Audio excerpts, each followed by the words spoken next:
¿Ya conoces las publicaciones del Centro Olof Palme? Te invitamos a conocer Los Simpson, Sátira, Cultura Popular y Poder Suave.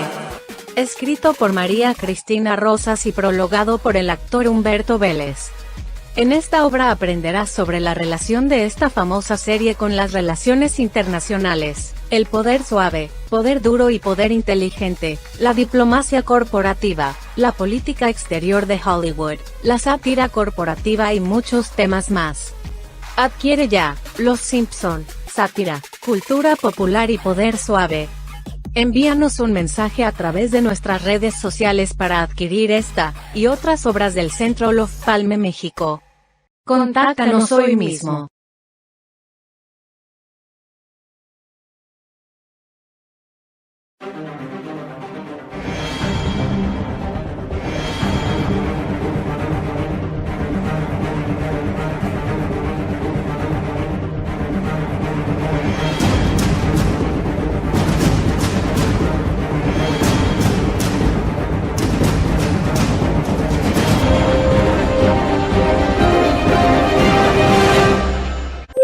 Muy buenos días.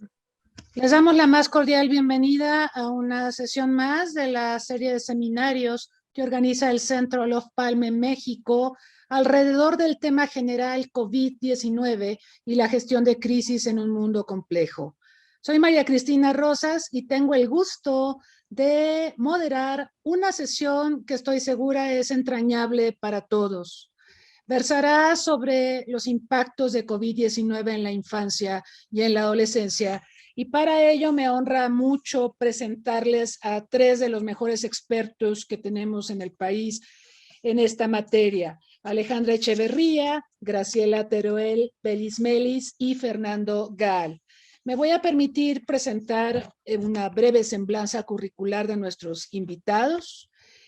Alejandra Echeverría es licenciada en Psicología y doctora en Psicología y Salud por la UNAM, psicoterapeuta desde hace casi 20 años, especialista en adolescentes y adultos, tratando temas de duelo, sexualidad, adicciones, ansiedad, etc.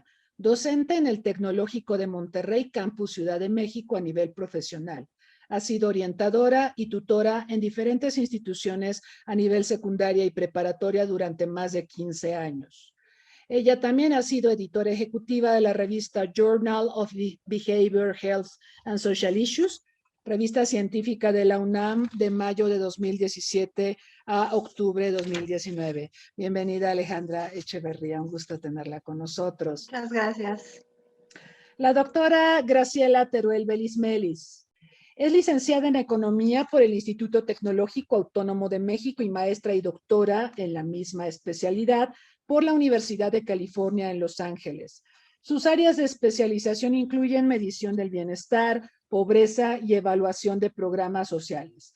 Desde que obtuvo su doctorado, ha participado activamente en la evaluación de impacto de programas sociales, entre los que se encuentran Progresa, Oportunidades y Proyectos Productivos. Es miembro del Comité Técnico para la Medición Oficial de la Pobreza en México y miembro del Sistema Nacional de Investigadores. Es miembro académico del Consejo Nacional de Evaluación de la Política de Desarrollo Social, el CONEVAL, y miembro académico del Consejo Consultivo para el Aprovechamiento de la Energía Sustentable. Dentro de sus contribuciones más importantes en el ramo de medición del bienestar se encuentran ser codirectora de la Encuesta Nacional sobre Niveles de Vida de los Hogares 2002, 2005, 2006 y 2009, 2012, la primera encuesta en México de carácter longitudinal y multitemático con representatividad nacional. Dicha encuesta representa un instrumento valioso para la evaluación de la política social en México y fue ganadora del primer premio a la innovación estadística que otorgó el Banco Mundial en 2008. La doctora Teruel Belismelis participa en proyectos internacionales con investigadores de la Universidad de California en Los Ángeles, la Universidad de Virginia Tech, la Universidad de Michigan, la Universidad del Sur de California, la Universidad de Duke y la Universidad de Northwestern y la RAND Corporation, y ha sido acreedora a financiamientos importantes por parte del CONACYT y del gobierno de Estados Unidos para el desempeño de estas tareas de investigación. Muchísimas gracias, doctora. Un honor, un gusto tenerla con nosotros esta mañana. Fernando Gal es licenciado en Psicología Social por la Universidad Autónoma Metropolitana Xochimilco y maestro en Cooperación Internacional para el Desarrollo por el Instituto de Investigaciones José María Luis Mora. Cuenta con estudios en Antropología Social, así como diplomados en Derechos de la Niñez por la UAM y la Universidad de Valencia, e investigación en infancia y adolescencia con enfoque de derechos por Child Watch International Research Network. Ha sido colaborador en el programa Infancia de la UAM, en organizaciones de sociedad civil como The Hunger Project México y Save the Children México. Desde 2016 colabora en la Secretaría Ejecutiva del Sistema Nacional de Protección Integral de Niñas, Niños y Adolescentes, CIPINA, diseñando y fomentando mecanismos de participación ciudadana de niñas, niños y adolescentes.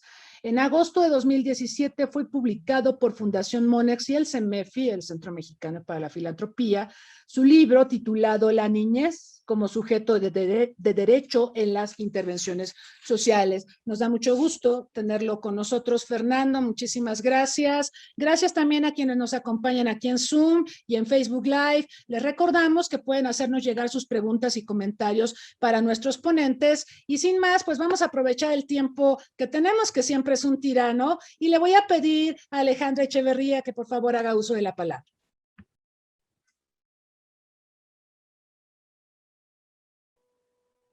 Buenos días a todos. Bueno, pues vamos a dar inicio en esta temática tan importante el día de hoy. Yo voy a empezar dando una breve semblanza de lo que ha implicado, ¿no? Este impacto del COVID en la niñez y en la adolescencia, ¿no? Pues estamos nosotros ante una emergencia de salud pública, lo cual ha tenido repercusiones económicas y psicosociales muy fuertes.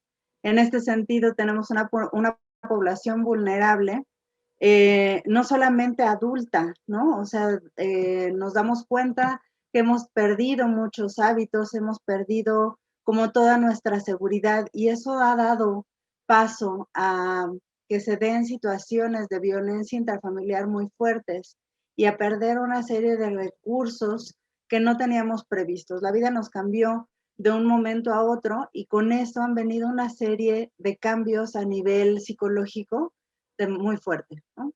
El estrés que ha generado en cada uno de nosotros como adultos responsables de una familia, el confinamiento, el no poder regresar a nuestros lugares de trabajo, la disminución de nuestra capacidad adquisitiva, el incremento en el consumo de drogas y alcohol, ha implicado también que todas nuestras dinámicas en casa se incrementen de una manera impresionante. Y los que ponen más vulnerables es a los niños y a los adolescentes, ¿no?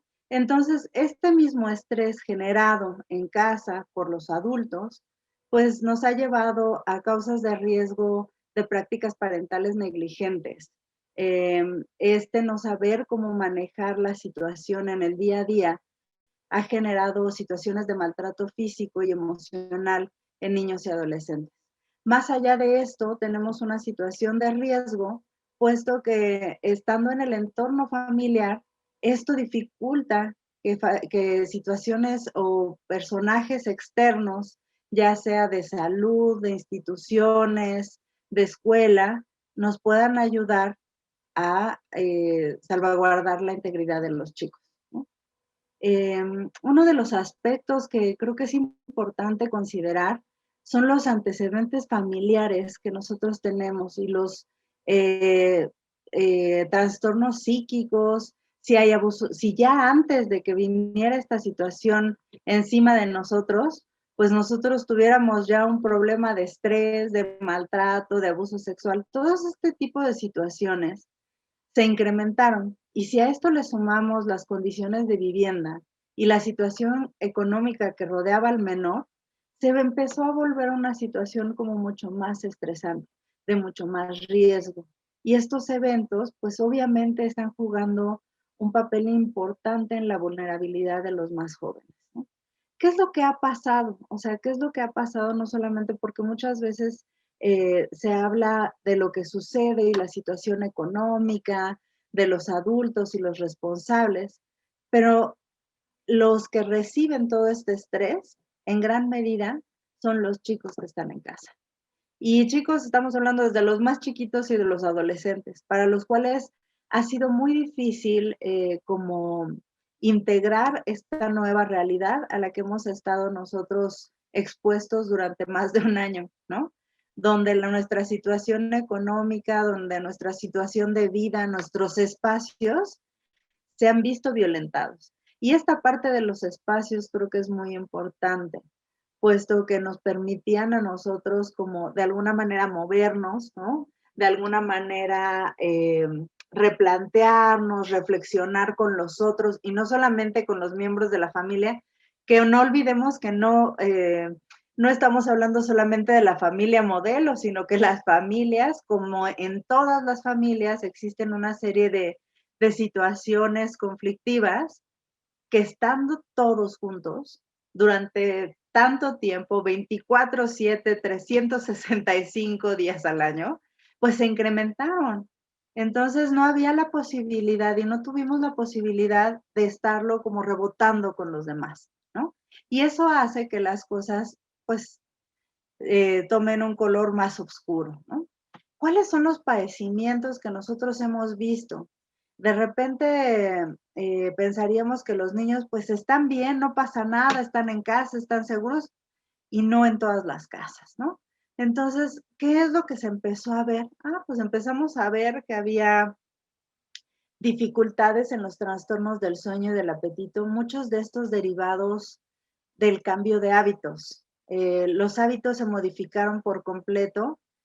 Antes los niños a lo mejor se levantaban, se bañaban, ¿no? Desayunaban y hacían una serie de rutina que nos da estructura. Cuando nosotros perdemos la estructura, lo que vamos a tener es una serie de trastornos asociados. Nos ayuda la estructura a mantener como una claridad en el sentido de la vida.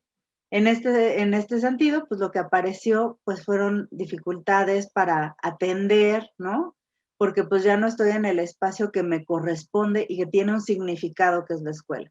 Empiezan a aparecer síntomas de angustia muy fuertes en los chicos y de repente como sin ninguna razón aparente, ¿no? Conforme fue pasando el tiempo, pues empezamos a ver cuestiones de somatización, algunos chicos con problemas, por ejemplo, de dermatitis, ¿no? O algunos problemas de depresión, obsesiones y compulsiones muy fuertes, cuestiones que antes los niños no hacían, ahora estaban repitiendo mucho o rompiendo cosas, ¿no? Y también empezamos a observar ciertos rasgos de regresión emocional y conductual. Estos rasgos de regresión, estas regresiones emocionales, fueron más presentes en niños pequeños, sin embargo, también se dan en adolescentes. Cuando hablo de regresión, hablo de estas actitudes de los chicos, donde no correspondiente a su edad empezaron a generar algunas conductas, ¿no? Como si su edad fuera menor, ¿no? Entonces me consiento un poco más con mamá, ¿no? Hago cosas de niño cuando ya soy adolescente. ¿Por qué? Porque también no estamos teniendo este feedback que se tenía en la escuela, ¿no? Me voy acomodando de acuerdo a los chicos de mi edad, pero ¿qué pasa? Que estando en casa, pues entonces estoy en el seno materno, ¿no? O de alguna manera aprovecho como la presencia de los padres, presencia entre comillas también, porque la presencia es como muy subjetiva, ¿no?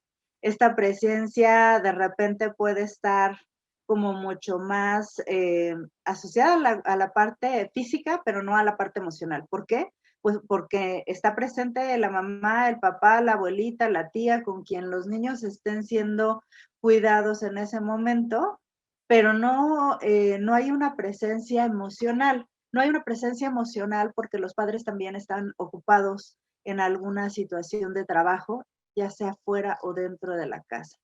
Muchos de los chicos, si bien algunos tuvieron la oportunidad de que los padres estuvieran presentes, otros tantos se quedaron solos en casa o tuvieron que moverse a otra casa porque era más seguro, porque el confinamiento nos llevó a compartir espacios y entonces ese compartir espacios pues puede ser en algunas ocasiones muy favorable, pero en otras no tanto, porque lo que pasó es que empezamos a tener convivencia con gente que antes no se tenía, o por el contrario, las familias se separaron, ¿no? Entonces, todas estas características no podemos dejarlas de lado y no podemos olvidar que los chicos, si bien los más pequeñitos no entienden por completo la circunstancia, y estoy hablando de los más chiquititos de 2, 3, 5 años, sí sienten lo que está pasando con cada uno de nosotros, ¿no? O sea, sí son capaces de sentir el estrés,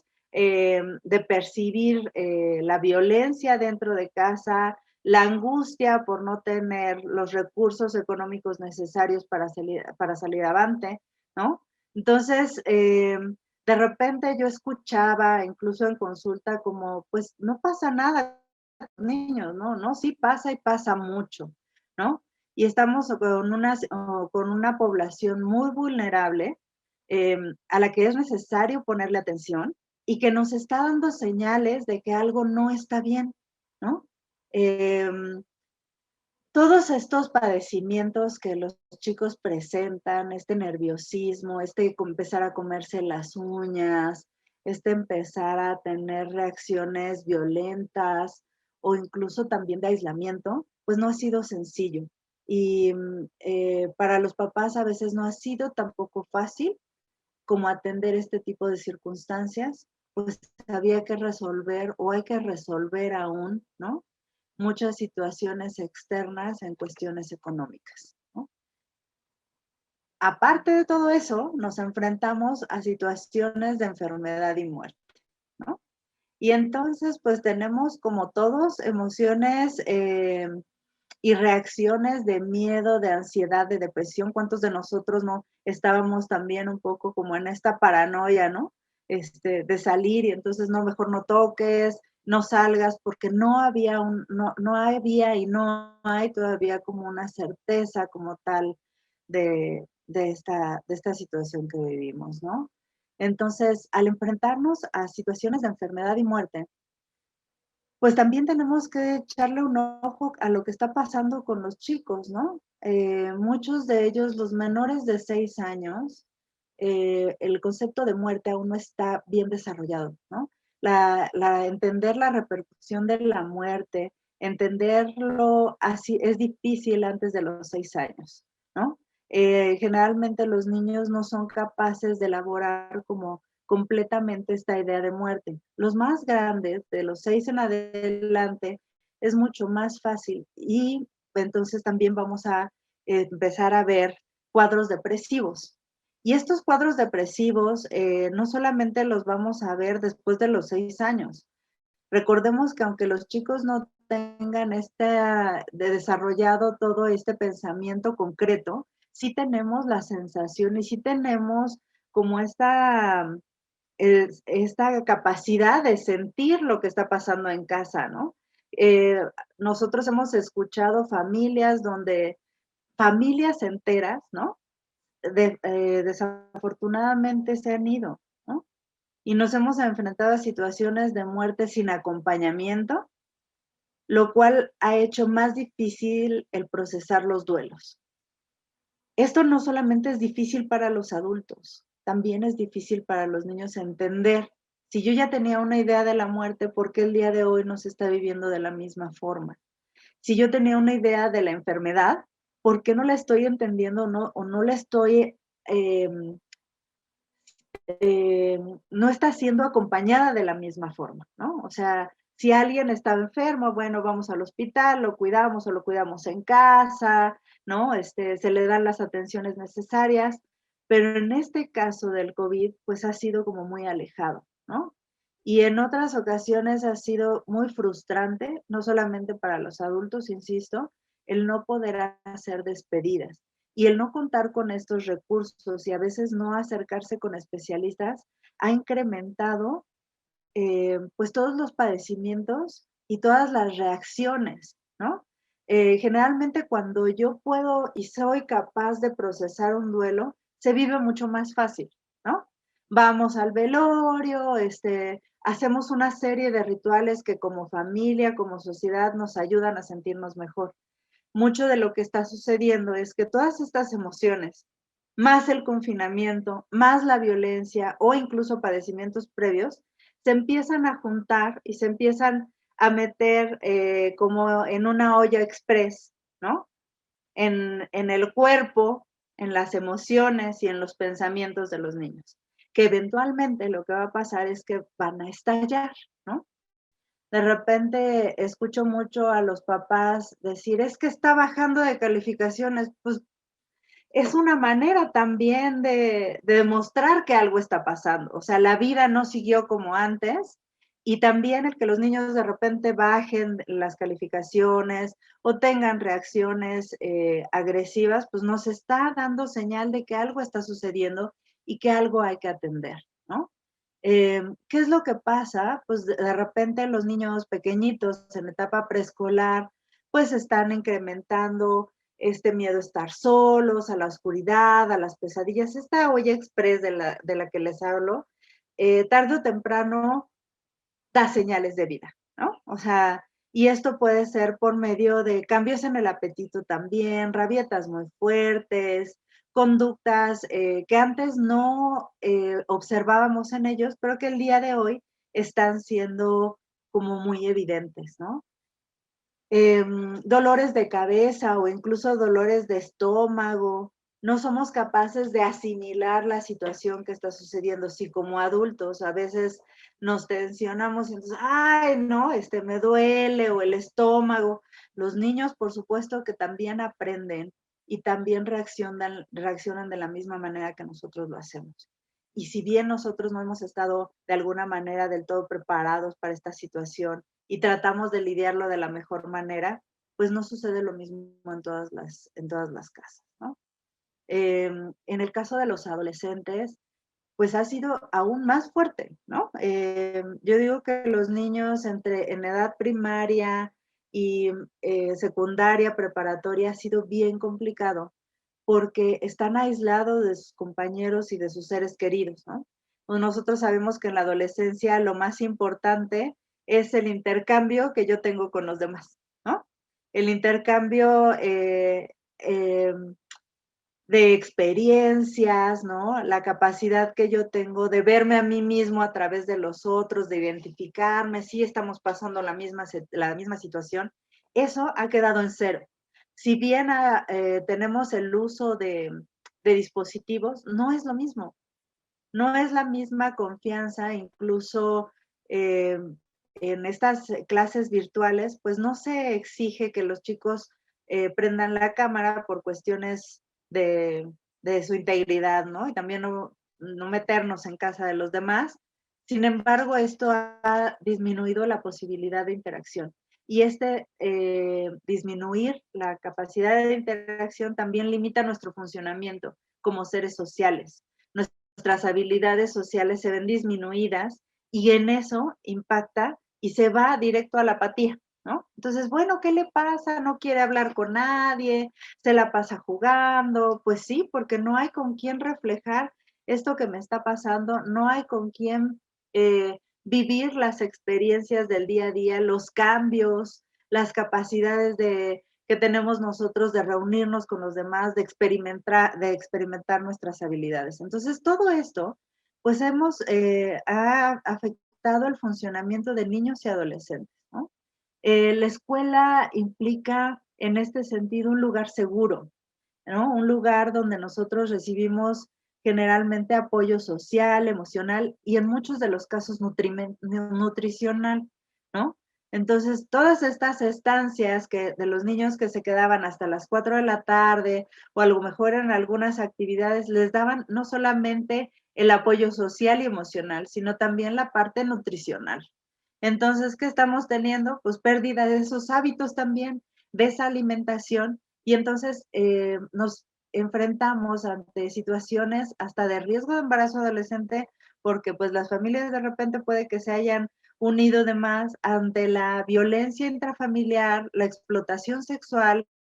En algunos casos, pues no hay los recursos económicos y entonces los niños tienen que salir también a trabajar y entonces pierden la seguridad que les daba la escuela, ¿no?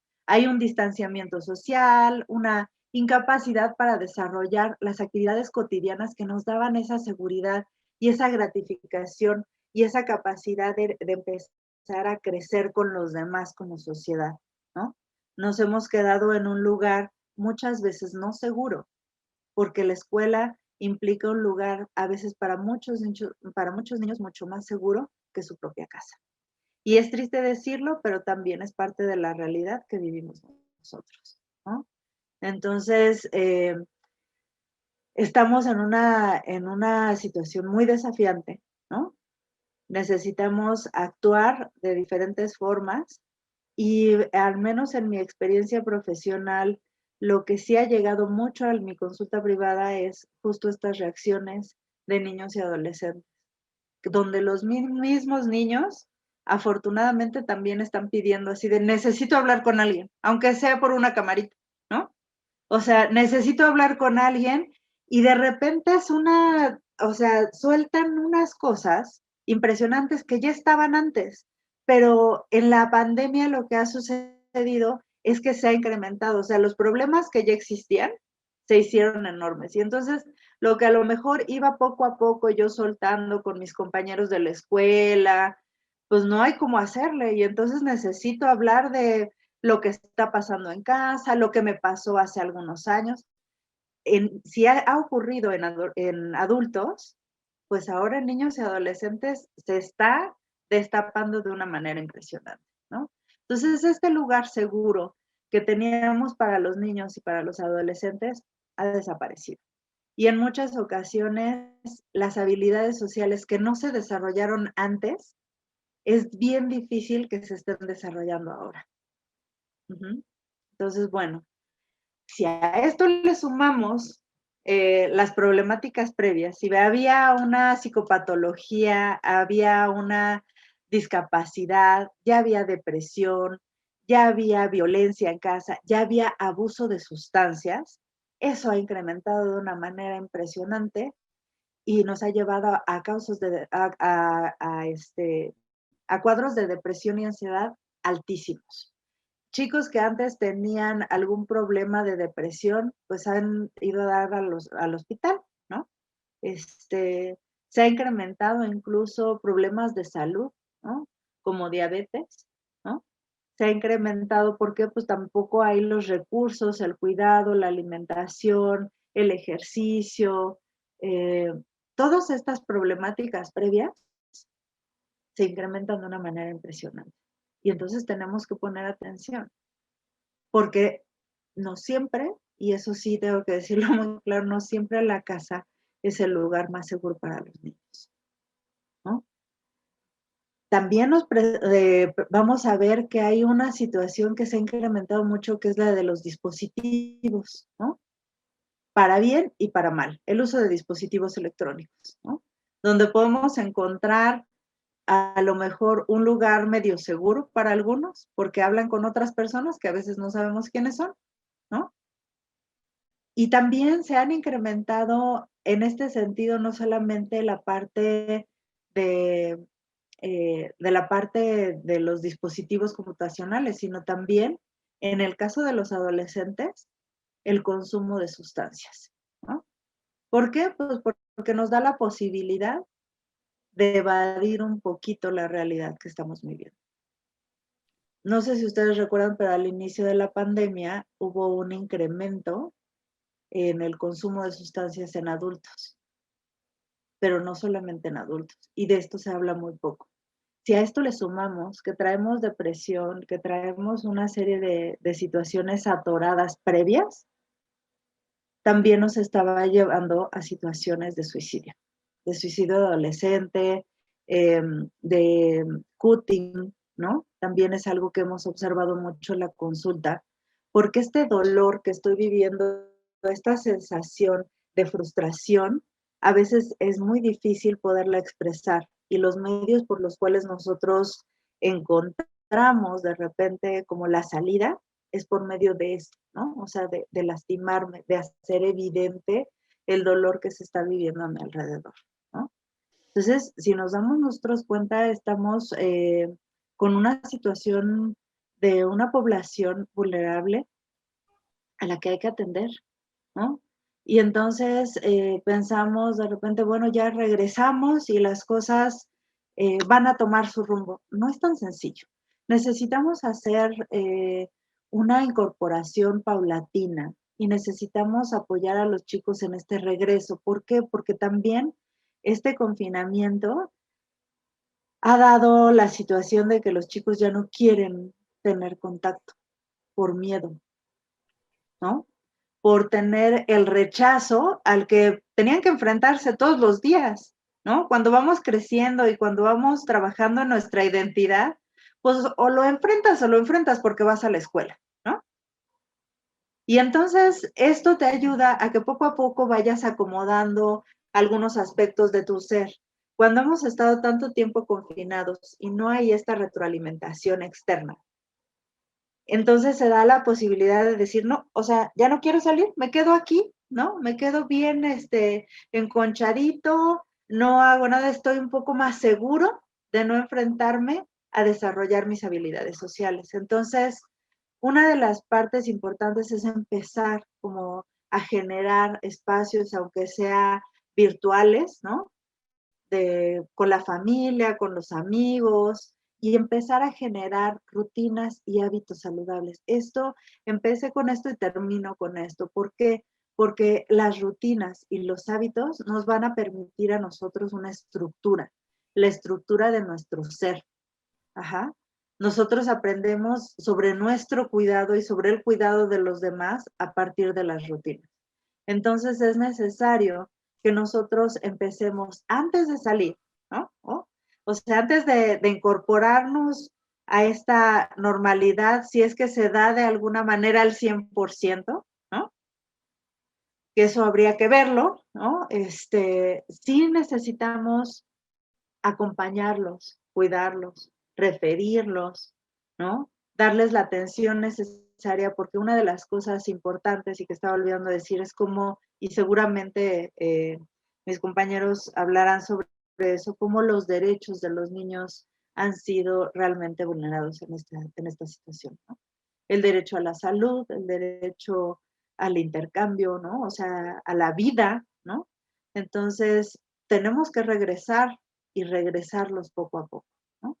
Entonces, bueno, creo que esto supone un reto para cada uno de nosotros como padres, tíos, hermanos, abuelos, ¿no? El papel que ocupemos dentro de la sociedad, los niños y los adolescentes también son nuestra responsabilidad. Y ellos están viviendo una realidad que a veces para los papás o para los cuidadores ha sido difícil voltear a ver, ¿no? Entonces, pues creo que hay mucho trabajo que hacer y mucho cariño que dar, ¿no? Creo que tenemos que ser muy amorosos en este proceso con nosotros mismos y con los niños y adolescentes. Pues vamos a seguir adelante. Muchas gracias. Muchas gracias a Alejandra Echeverría por esta formidable reflexión acerca de la problemática que nos convoca en esta oportunidad. Ella nos recuerda que la pandemia cambió nuestra manera de vivir, pero también de morir, y cómo esto impacta a adultos, a adolescentes, a niños, y cómo se han roto estas rutinas que nos dan efectivamente estructura y seguridad. Nos recuerda también que a veces la escuela es un espacio más seguro que el hogar, o sea, nos han dicho quédate en casa con la premisa de que es seguro estar en casa y esto no necesariamente se cumple en todos los casos. Y además nos expone pues una serie de tensiones a las que los chicos, las chicas están expuestos por las dinámicas que ellos tenían y que dejaron de tener, pero también por la interacción con los adultos que también tienen sus propios problemas y preocupaciones. Entonces, se antoja compleja esta situación, pero bueno, vamos a escuchar ahora a la doctora Graciela Teruel. Por favor, ella nos va a dar otra perspectiva de esta problemática. Con muchísimo gusto voy a empezar a compartir mi presentación, pero antes que nada, pues quisiera, María Cristina, agradecerte la invitación para estar aquí. Es un honor compartir este panel con tan distinguidos expositores. La verdad es que me encanta que Alejandra haya ido antes que yo, porque dio un panorama acerca de qué está pasando en los hogares. Yo voy a dar como que estadísticas generales a nivel nacional, pero el por qué, los cómo y sobre todo las implicaciones y las consecuencias de todo esto que vamos a ver ahorita en mi presentación, pues ya lo anticipó Alejandra y me encanta que haya sido así porque va a ser mucho más fácil entender las consecuencias de los datos que yo voy a dar. Yo les vengo a presentar los datos de una encuesta de seguimiento de los efectos del COVID-19 en el bienestar de las niñas, niños y adolescentes. Esta encuesta la hemos denominado la COVID-19 y de infancia y la hemos llevado a cabo de la mano con UNICEF. Y la idea es justamente empezar a monitorear este tipo de indicadores que ahorita vamos a ver son básicamente en 4 grandes indicadores, todo lo que tiene que ver con empleo, lo que tiene que ver con ingresos, salud mental y acceso a la alimentación en hogares que tienen niños, niñas y adolescentes. Y aquí en la edición que les voy a presentar hoy es todo lo que ocurrió durante el año pasado, durante el 2020, y los resultados de lo que ha ocurrido este año los vamos a presentar de la mano con UNICEF el mes que entra y con mucho gusto les haremos saber las fechas vía redes sociales de la Universidad Iberoamericana para que ustedes puedan darle seguimiento. Pero en general es qué hemos estado haciendo en términos de recolectar información durante el año pasado en esta población que, como ya decía Alejandra, es una población vulnerable, muy vulnerable en general. Entonces, pues este monitoreo que hemos llevado a cabo y lo hemos hecho a través de una encuesta telefónica. Esta información es representativa de la población mexicana y en específico de los hogares con personas de 0 a 17 años. Tiene un diseño robusto, académico, que recaba en un principio información mensual y después, de hecho, cada 2 meses para medir justamente los impactos de la pandemia. La muestra que utilizamos para la ENCOVID Infancia es aproximadamente de 800 hogares y la muestra con la que contrastamos, que son hogares que no tienen niños, niñas, adolescentes, es aproximadamente 800, de tal forma que la encuesta en su conjunto es aproximadamente de 1,600 hogares. Estos datos que vamos a estar presentando se realizaron en básicamente junio, julio, agosto, octubre y diciembre del año pasado, y nada más decir que incluye a todas las entidades federativas y todos los estratos socioeconómicos. Y esto es importante porque mucho del énfasis que vamos a poner en los resultados es justamente estas diferencias que hay en población de estrato socioeconómico bajo, medio y alto en México. Entonces vamos a empezar ahora con qué ha pasado en términos de ocupación e ingreso. Y aquí en esta presentación que les voy a hacer hoy, voy a hacer mucho énfasis entre lo que pasa en hogares que no tienen niños, niñas, adolescentes y en hogares que sí tienen niños, niños y adolescentes. Bueno, pues aquí vamos a ver qué ha pasado en general con la desocupación. En versiones anteriores lo que hemos dicho es que la desocupación fue terrible, sobre todo hacia mayo del año pasado en general. Fuimos con tasas altísimas hacia mayo, aproximadamente equivale a 8.9 millones de personas que estuvieron desempleadas en mayo. A partir de ese mes se fue recuperando a lo largo del tiempo, incrementó un poco hacia diciembre del año pasado, pero aquí, por ejemplo, en el panel derecho vemos qué pasó con hogares con niños, niñas, adolescentes y sin niños, niñas, adolescentes. Y más o menos el patrón ha sido similar. Hacia mayo fueron las tasas más altas que observamos y se ha ido recuperando. Lo que observamos aquí es que los hogares con niños tienen una recuperación más lenta, ¿no? Y esto es importante porque son hogares más grandes, simplemente porque hay niños, por un lado, y por otro lado, tienen que cubrir mayores necesidades que las que tienen que cubrir los hogares que no tienen niños. Entonces, por eso es que la recuperación en términos de desocupación o de desempleo ha sido más lento para estos hogares, por un lado. Y por otro lado, otra cuestión que también estamos viendo es que todavía no llegamos a los niveles de desocupación que teníamos antes de la pandemia. Si bien se ha estado recuperando, todavía estamos lejos de llegar a esos niveles. Entonces, ese es el primer punto que yo quería hacer.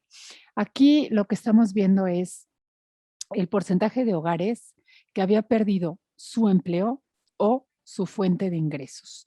Aquí vemos que es aproximadamente, ha ido cambiando a lo largo de los meses, mayo, julio y agosto, 27%, 28% y 32%, casi 1 de cada 3 hogares sufrió de alguna pérdida relacionada con ingresos o con desocupación a lo largo del año pasado. Pero ¿qué pasa cuando vemos, por ejemplo, estos indicadores en hogares con niños y en hogares sin niños? La diferencia es muy, muy grande. En hogares sin niños es 1 de cada 5 que sufrió este tipo de pérdidas. En hogares con niños es casi 4 de cada 10 para agosto del año pasado. Entonces, las diferencias, otra vez, son muy, muy grandes y vamos identificando justamente a estos hogares que tienen niños con esta condición de vulnerabilidad. Tienen peores condiciones que lo que tienen los hogares en general o en promedio. Y esto es importante porque vamos a ver que todas estas diferencias y estas vulnerabilidades que ya existían antes de la pandemia, como decía Alejandra, se van a exacerbar durante la pandemia y se van a hacer todavía más grandes estas brechas. Aquí tenemos lo que pasa simplemente con la economía del hogar. Y aquí decíamos hogares que reportaron que creían probable o muy probable que alguno de sus integrantes podría perder su empleo en los próximos 3 meses. Esto tiene que ver con lo que decía Alejandra del estado de ánimo de los hogares, qué estaban esperando, de las expectativas que tenían estos hogares en términos de su recuperación económica o incluso de empeorar su condición económica. Aquí vemos que quienes pensaban que era muy probable que alguien perdiera su trabajo, a nivel nacional subió de 33 a 39% de octubre a diciembre del año pasado, pero vean lo que pasa con los hogares con niños. Son mucho más grandes estas cifras. Habla de por 4 de cada 10 para diciembre del año pasado, mientras que en hogares sin niños es básicamente 3 de cada 10. Entonces, ligeramente, otra vez, aquí peores los indicadores para los hogares con niños.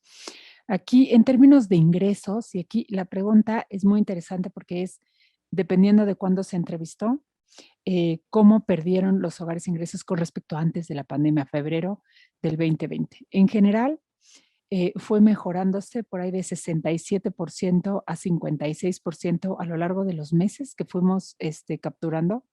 Pero cuando vemos hogares con niños y sin niños otra vez, estas pérdidas fueron realmente mucho más grandes en los hogares con niños. Andan en lugar de entre el 50 y el 60%, pues básicamente del 60 al 73%, mientras que en los hogares sin niños, pues del 48% al 61%, significativamente mucho más grande en los hogares que tienen niños. Aquí vamos a ver un tema que realmente ha sido muy, muy preocupante y fue un hallazgo que no esperábamos ver en esta pandemia de manera tan fuerte, que tiene que ver con la seguridad alimentaria. ¿Qué es esto de la seguridad alimentaria? La seguridad alimentaria es la proporción de hogares que tienen acceso a alimentos adecuados, nutritivos, en todo momento. Aquí vemos la gráfica, más bien la barrita gris, tiene que ver con lo que medía la ENSANUD antes de la pandemia. Y ahí teníamos aproximadamente a nivel nacional, sin dividir entre hogares con y sin niños, 45% de la población tenía acceso a alimentos adecuados. Y aquí lo que estamos viendo es qué ha pasado a lo largo del tiempo. Fue disminuyendo a nivel nacional y se empieza a recuperar a partir de agosto más o menos. Pero vean lo que pasa aquí cuando yo diferencio entre hogares con niños, que es el lado izquierdo del panel, y hogares sin niños, el lado derecho del panel. Y ahí vemos que baja drásticamente de 39% que teníamos antes de la pandemia a 27.8, 27.6, 21.1 ¿sí? Esto es aproximadamente en julio. Luego empieza a recuperarse 25, 26 y 26% la seguridad alimentaria. Este es el porcentaje de personas que tienen acceso a alimentos adecuados. 26% de la población. ¿Ok? ¿Qué pasa entonces si esto está bajando? ¿Qué es lo que está pasando en términos de la inseguridad alimentaria? La inseguridad es todos aquellos que no tienen acceso a esta alimentación. Y se divide en tres: en inseguridad leve, inseguridad moderada e inseguridad severa. La leve tiene que ver con la preocupación que tienen los hogares por no acceder a alimentos. La moderada es cuando hay un porcentaje de hogares que no están accediendo a alimentos con calidad. Y la inseguridad severa es cuando hay un porcentaje de hogares que no están accediendo a alimentos, punto, cantidad de alimentos, pasan hambre. Fíjense lo que ha estado pasando con la inseguridad severa en hogares que tienen niños. Pasó de 9.7% de la población en México a 12.12, 12.2, perdón, 12.7, 15.2, bajó ligeramente a 11.9. Y miren lo que pasa a diciembre del año pasado, cerramos con 20.7. Esto es gravísimo, porque es un porcentaje muy importante, 1 de cada 5 hogares que no está accediendo a alimentos y que pasa hambre. Y vean lo que está pasando en contraste, por ejemplo, con los hogares que no tienen niños. Estas tasas pues son la mitad, básicamente. Vamos a ver en términos de salud mental. Y aquí esto realmente son hallazgos muy importantes para nosotros. Primero, porque no se medían sistemáticamente en México. Hay encuestas poblacionales, por ahí esporádicas en el 2012, una por ahí en el 2015, pero básicamente no se medía de forma sistemática y nosotros estamos viendo justamente, como decía la doctora Alejandra, esto que está pasando en términos de salud mental es muy, muy grave. Y no solo se tiene que medir, no solo para tener un panorama de diagnóstico, sino para poder saber exactamente qué tipo de políticas públicas podemos estar proponiendo para darle atención a la población que lo está sufriendo. En general, la salud mental ha aumentado terriblemente a lo largo de la pandemia. Perdón, a raíz de la pandemia. Nosotros tenemos a nivel nacional que 1 de cada 3 mexicanos sufre síntomas severos de ansiedad. 1 de cada 3. Se veía que mejoraba un poco hacia finales del año pasado, pero con información que tenemos de este año vuelve a aumentar, mientras tenemos estos mismos datos que no han cambiado.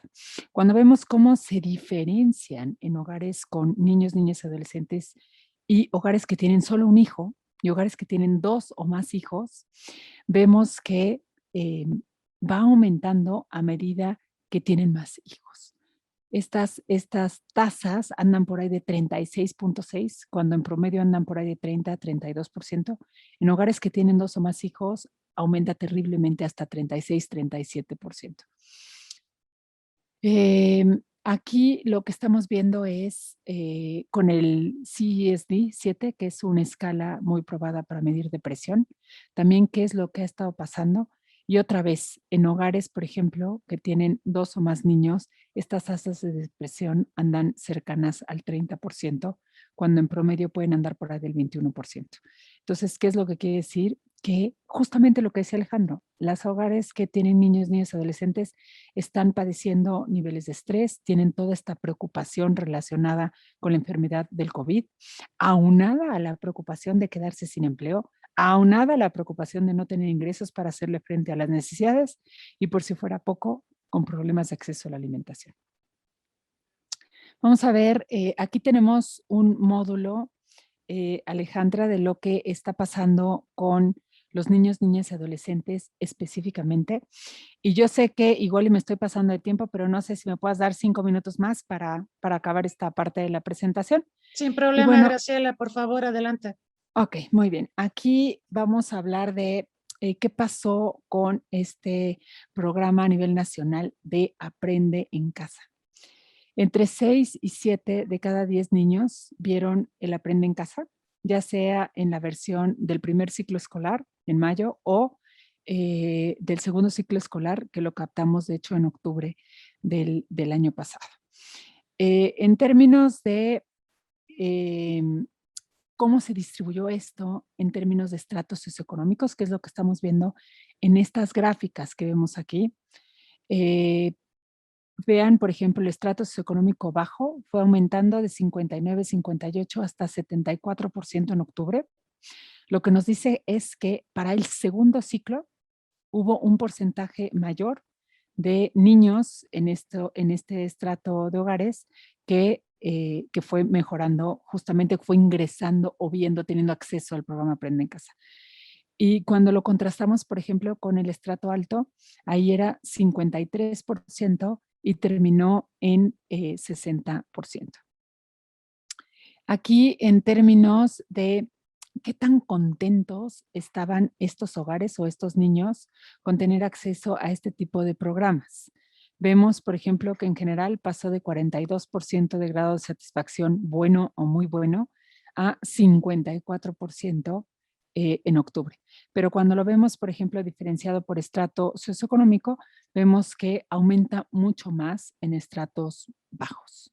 Eso quiere decir que yo creo que mejoraron más el acceso que tenían a este tipo de tecnologías o este tipo de programas en general. En términos de asistencia escolar a la distancia, aquí vemos que a nivel nacional había 1 de cada 10 niños que no tuvo acceso en julio a este tipo de tecnología o este tipo de asistencia remota a la escuela, pero que mejoró bastante, de hecho, para diciembre del año pasado. Mejoró de 89.9 a 95. ¿No? Y aquí vemos, por ejemplo, las diferencias con los estratos socioeconómicos ligeramente más bajo en los estratos socioeconómicos bajos. Aquí tenemos en términos de qué medio utilizaron para asistir a estas clases a distancia. Y lo dividimos entre internet, celular y televisión. Y aquí las diferencias son realmente muy, muy grandes. En términos de la gente de estratos económicos altos, pues casi todos, en su mayoría, estaban utilizando internet, mientras que los de estrato bajo y medio, pues eran mucho más bajo. Estaban utilizando más, por ejemplo, el celular, 41 y 41% los estratos bajos y medios, mientras que los estratos altos solo el 26%. Y la televisión era mucho menos utilizada por estratos altos, mientras que sí era utilizada por estratos bajos y medios, 26 y 23%. En términos de dispositivos tecnológicos, aquí los que utilizaban 2 o más celulares, por ejemplo, y vamos a ver si quieren solo las gráficas de diciembre para que sea mucho más fácil interpretar tantos números. Aquí teníamos que a través de 2 o más celulares, el 60% de la población en estratos altos, mientras que computadora, por ejemplo, era 75% en estratos altos, mientras que bajos era solo 5.9% de la población. Entonces, estas diferencias, por ejemplo, entre estratos bajos y altos se acentúan muchísimo en términos de las diferencias entre los que tienen y los que no tienen. Y si vemos el acceso a Internet, pues es lo mismo, 4.6 estratos bajos en diciembre contra 90.9 los estratos altos. Entonces, estas diferencias que ya existían en términos de la educación entre la gente que asiste a escuelas, por ejemplo, privadas o contra escuelas públicas o entre la gente de estratos socioeconómicos altos y bajos, se acentúa simplemente, se acentúa muy, muy gravemente por la pandemia. En términos del regreso a clases, aquí es, por ejemplo, el porcentaje de la población que tienen una opinión positiva sobre el regreso a clases. Al principio, en julio, había mucho miedo en términos de contagio, en términos de qué iba a pasar si la gente se enfermaba, y había una aceptación mucho más baja en términos de el regreso a clases, 39% a nivel nacional.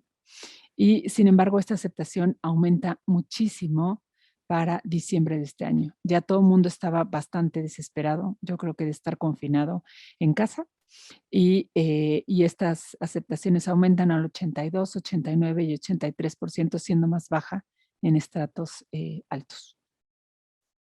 En términos de desafiliación escolar, aquí es gente que dejó, niños que dejaron de estudiar según nivel socioeconómico. En general, en promedio es bajo, de 7 a 7.8%. Bueno, bajo en términos de todos los indicadores que estamos viendo que son terribles, pero imagínense 8 de cada 100 niños que tuvieron que dejar la escuela durante la pandemia, ¿no? Y aquí es cómo se distribuye en términos otra vez de estratos económicos, y vemos que es más bajo para estratos altos, aunque aumenta para diciembre a 6.6, mientras que para estratos bajos se mantiene básicamente en 9.4, 9.7, más alto para los estratos socioeconómicos bajos, que son los que más tienden a desertar, ¿no? ¿Cuáles son dentro de los motivos más importantes para dejar o para desafiliarse a la escuela? Pues tiene que ver sobre todo en octubre y diciembre con falta de recursos económicos. Entonces, esto es algo que ha pegado en muchos indicadores, pero uno de los principales indicadores para estar sufriendo distintas consecuencias de la pandemia, sin duda, son los que tienen que ver con ingresos o recursos económicos. Aquí en términos de vacunación, y esto es algo que a mí me sorprendió muchísimo, 4 de cada 10 niños durante la pandemia dejaron de ser vacunados. Básicamente, o porque no se ofrecía el servicio, o porque les dio miedo el contagio, ¿no? Y aquí es cómo está distribuido a nivel de estratos socioeconómicos, y obviamente otra vez, ¿qué es lo que vemos? Que pues entre el 50 y el 57% de estos niños estaban en estratos socioeconómicos bajos. En términos de lactancia materna, aquí preguntamos si una mamá con COVID debería amamantar o no a su bebé. 67.3% de los entrevistados dijeron que no, ¿no? Y 20% que no sabía si debía ser amamantado y 12.4% que sí, con las consecuencias que esto conlleva el dejar de lactar, sobre todo a los niños pequeños. Y en términos, ya para terminar, de programas sociales, tenemos que a nivel nacional aproximadamente entre un 37 y un 44% de la población, dependiendo del mes de la entrevista, estaban recibiendo algún tipo de ayuda gubernamental, algún tipo de programa social. Todavía había casi 5.5 hogares de cada 10 que no estaban recibiendo ningún programa social. Cuando vemos cómo se distribuye esto entre niños, entre hogares sin niños y con niños, reciben ligeramente más los hogares que tienen niños, pero todavía, dado los problemas que hemos estado viendo a lo largo de toda esta presentación, pues no es suficiente. Todavía 1 de cada 2 por lo menos no está recibiendo algún tipo de apoyo. Y ya nada más a manera de conclusión, ¿qué diría yo? Es la crisis ha afectado en general, esta crisis, esta pandemia, a todo tipo de hogares, tanto hogares ricos como hogares pobres, pero le ha pegado mucho más a los hogares de estratos socioeconómicos bajos. Yo diría que hay grupos vulnerables, como ya no hablamos aquí de ellos, pero por ejemplo encontramos que las mujeres han perdido más el empleo comparado con los hombres, pero sin duda, bueno, los de estratos económicos bajos han sufrido mucho más de aquellos hogares en estratos económicos altos, pero sin duda uno de los grupos vulnerables son aquellos hogares con niños, niñas y adolescentes, como hemos visto a lo largo de esta presentación. Las brechas, estas brechas que ya existían entre las diferencias entre los hogares socioeconómicos de estratos bajos con altos o entre hombres y mujeres, pues se han hecho todavía más grandes. Y una de los resultados más importantes es que sin duda se requieren políticas públicas adecuadas que seguramente se plantearon de forma distinta antes de la pandemia, porque no teníamos este diagnóstico, no teníamos esta situación, pero es tiempo, hoy por hoy, de adecuar esas políticas públicas para amortiguar el golpe y para que el golpe sea mucho menos fuerte. Y además, muchas de las consecuencias que vamos a ver, porque esto todavía no se termina, todavía no terminamos de tocar fondo en términos de los impactos de la pandemia, pues van a tener consecuencias no solo a corto plazo, sino a mediano y a largo plazo. Muchas gracias.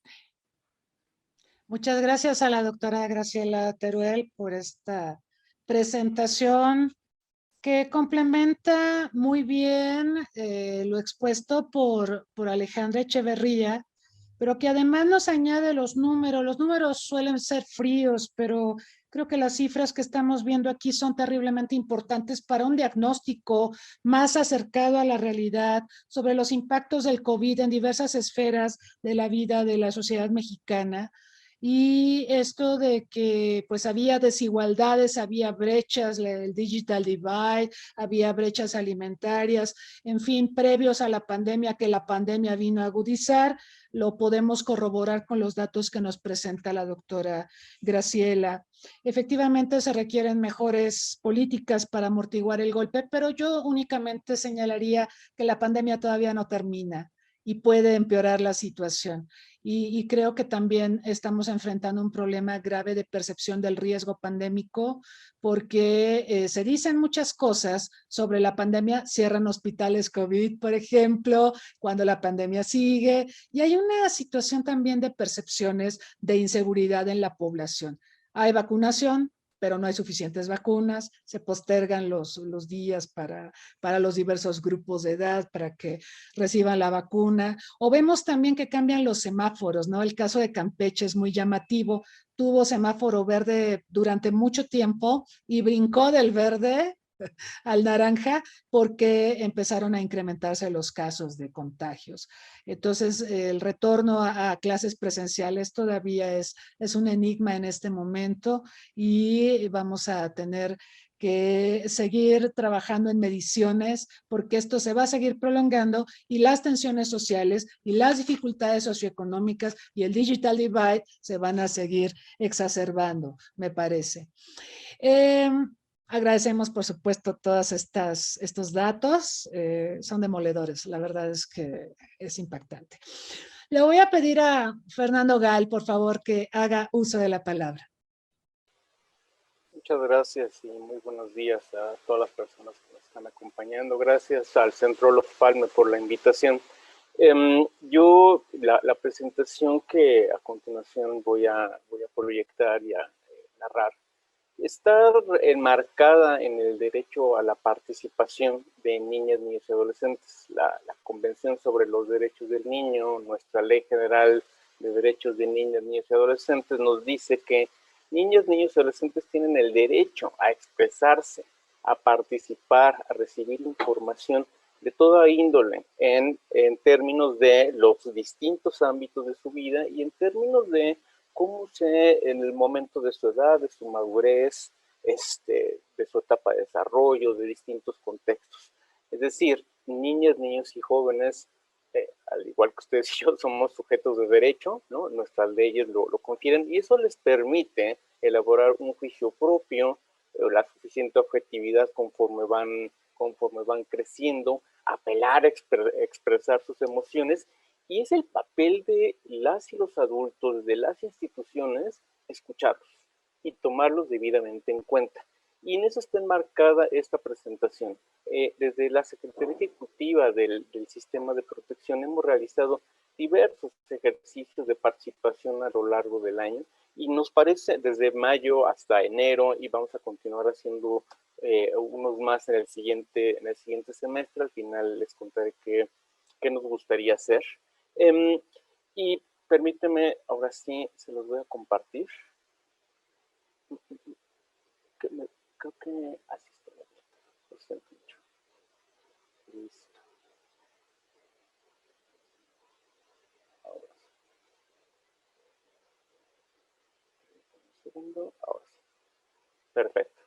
Entonces, si partimos de que los adultos debemos de tomar en cuenta lo que dicen chicas y chicos en los distintos ámbitos de su vida, pues esta ocasión es más que importantísima para poderles escuchar y generar los mecanismos de participación ciudadana para que nos orienten a las instituciones, niños, niños y adolescentes sobre lo que tenemos que hacer, ¿no? Pero entonces para eso hay que hacer diversas exploraciones con ellos. Entonces, el año pasado lanzamos una estrategia para mantener ambiente de convivencia en los hogares mexicanos desde la Secretaría de Gobernación. Uno de los ejes ha sido la participación ciudadana de las personas, que podamos informarles, preguntarles, involucrarles. Y uno de los ejes que yo les quiero contar es sobre las consultas. A nosotros nos parece importantísimo que niños, niños y adolescentes puedan expresarse y que les preguntemos qué es lo que tú piensas, qué es lo que tú sientes, qué es lo que tú propones, que nos ayuden a identificar distintos problemas y que nos brinden soluciones. Por eso uno de los ejes ha sido consultarlos sistemáticamente. Entonces, les voy a contar sobre 3 consultas que hemos realizado.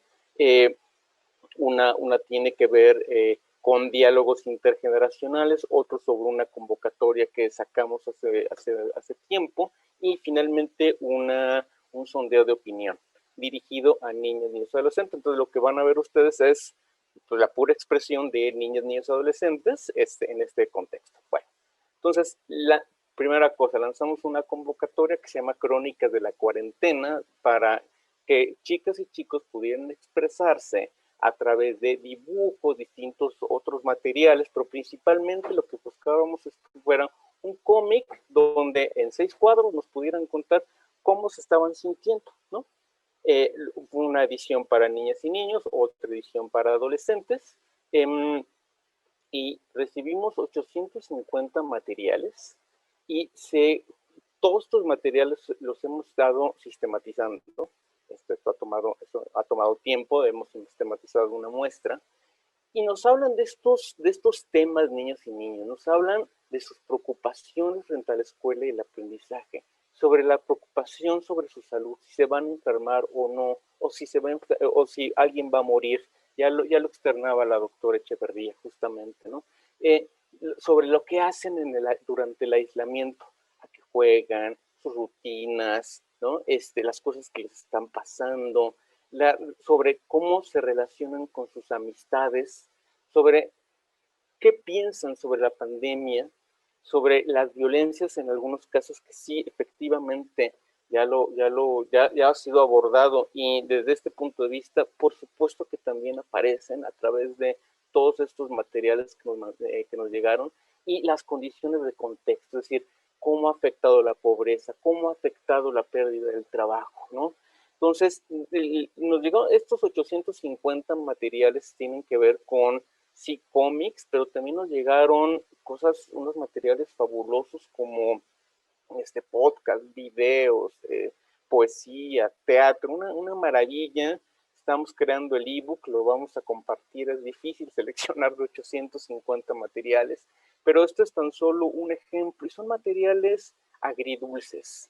Uno lo ve y dice, mire, qué lindo, pero en el fondo nos está hablando de una infinita tristeza, de una desolación que está ocurriendo en estos hogares, que bueno, ya ha sido claramente descrita, ¿no? Eso es una de las consultas, y nos está abordando todos estos temas desde el punto de vista de chicas y chicos.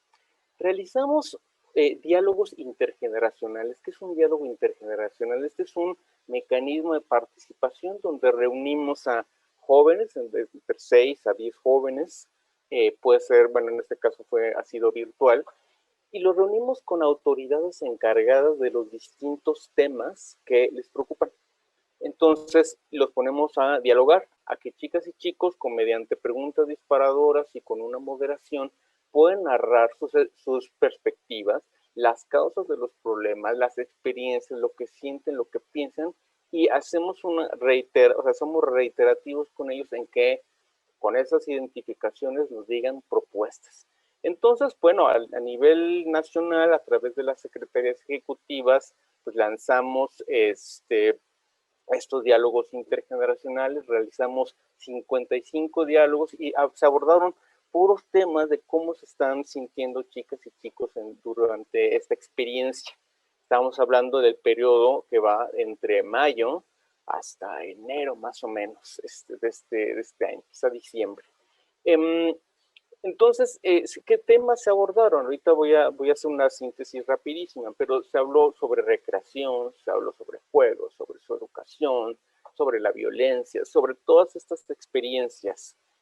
Participaron cerca de 330 adolescentes, 165 autoridades de todas las entidades federativas participaron escuchando, atendiendo y tomando nota e incidiendo para mejora de distintas situaciones. Porque lo importante aquí es que se cristalicen acciones.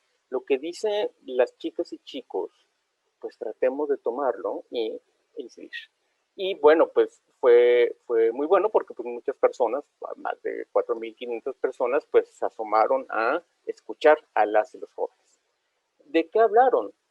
Nos hablaron sobre el contacto con sus docentes y con sus compañeros, de esa dificultad enorme que sigue existiendo, por supuesto, para poderse comunicar, para poder aprender y para poder seguir todas las tareas y todas las actividades y sobre todo, pues ya se ha mencionado, el papel de la socialización. La escuela al final es una sede de relaciones donde se encuentran niñas, niños con otros adultos y de repente esa sede de relaciones se convierte en un Zoom o se convierte en una plataforma, en el mejor de los casos, ¿no? Y en el mejor de los casos, como ya ha sido escrito, si tú tienes un equipo de cómputo, pero en la mayoría de los casos, nuestros sondeos de opinión nos dijo que pues, era con un celular. Entonces, una gran dificultad poder ver alguna presentación, un PowerPoint para poder aprender. Es una alta complejidad. A ellos les gustaría, y se habló mucho de ello, cómo participar en las medidas de adaptación en los inmuebles escolares. Es decir, una vez que regresemos, es decir, las y los chicos desde mayo del año pasado, desde junio, desde hace un año, pues nos están diciendo que ellos quieren participar en cómo nos podemos adecuar para regresar a clases. Para cuando regresemos, yo quiero estar ahí, yo quiero participar en los acuerdos, en las reglas, ayudar a mis compañeros más chicos. En la medida en que involucramos más a las y los chicos en estos procesos, mucho mejor salen todas las acciones, realmente. Piden atención psicológica, ya ha sido descrito, pero ellos mismos lo dicen, nosotros lo necesitamos, nuestros papás, nuestras mamás, nuestros cuidadores lo necesitan. Es decir, te lo están diciendo directamente, necesito ser atendido, ¿no? También nos hablan, en este sentido de la atención, en incrementar servicios amigables, en atención de su salud y educación, y mecanismos de atención de denuncia que sean eficaces, pero también pues, adecuados para ellas y ellos. El 911 a lo mejor no siempre será el mejor mecanismo en nuestro país para ellas y ellos, pero se necesitan, porque ya lo decían mis compañeras, a lo mejor a veces el hogar donde se encuentran niñas y niños es el lugar más peligroso, es el más inseguro. Entonces, pues llamar por teléfono no es el mecanismo más sencillo, pero hay que crear, ellos buscan y proponen, a ver, pues hay que crear algún otro tipo de códigos que a nosotros nos hagan sentido.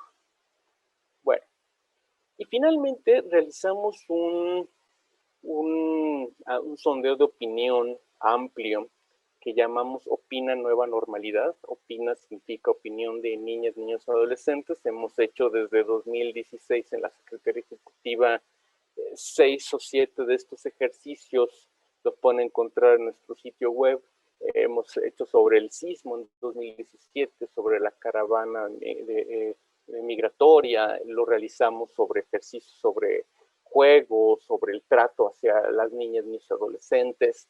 Y ahora realizamos uno sobre pues, la nueva, que lo llamamos nueva normalidad, y simplemente un sondeo que hacemos en línea, con un cuestionario con preguntas amigables, concretas, claras, de acuerdo a la edad, y lo lanzamos, es en línea, pero bueno, en línea, si pasa por Twitter o Facebook, un chico no lo ve, pero entonces hacemos que llegue directamente con nuestros aliados de organizaciones de sociedad civil, pero también, por supuesto, con integrantes del sistema de protección para que llegue directamente a un adulto que invite a una chica o un chico a participar y contestar el cuestionario. En esta ocasión, pues fue muy amplia, participaron 578.174 niñas, niños y adolescentes, el 54% mujeres, el 45% hombre, y participaron desde los 3 años hasta los 17 años. ¿Y cómo que desde los 3 a 5 años? ¿Y cómo que un niño de 3 a 5 va a participar? ¿Y con qué cuestionario? Aquí no hubo ningún cuestionario con ellos, por supuesto que no. Lo hicimos a través de expresiones gráficas y nos llegaron cerca de 36,000. El cuestionario, digamos, para las niñas y niños de 3 a 5 años fue: ¿cómo te estás sintiendo? Dile a un adulto, ¿no? Le decíamos, las instrucciones son para un adulto. Entonces el adulto le leía al niño lo que tenía que hacer, o a la niña lo que tenía que hacer. Entonces nos llegaron dibujos, 36,000 dibujos maravillosos, agridulces, ¿no? Donde los niños lo que más extrañan, los más pequeños, si bien jugar, ya me estoy adelantando un poquito, pero si bien jugar y estar en casa está bien para ellas y ellos, pues salir extrañan por supuestísimo, y para ellas y ellos, sobre todo para los de 5 años, pues es desagradable o desaprueban pues aprender directamente de una pantalla, ¿no? No les gusta. Entonces, bueno, el 6% fueron de 3 a 5 años, de 6 a 11, 39, con ellos ya fue un cuestionario más chiquito, el 33% de 15 a 17 y de 12 a 14, más o menos en secundaria, el 22%. Entonces, fue una amplia participación.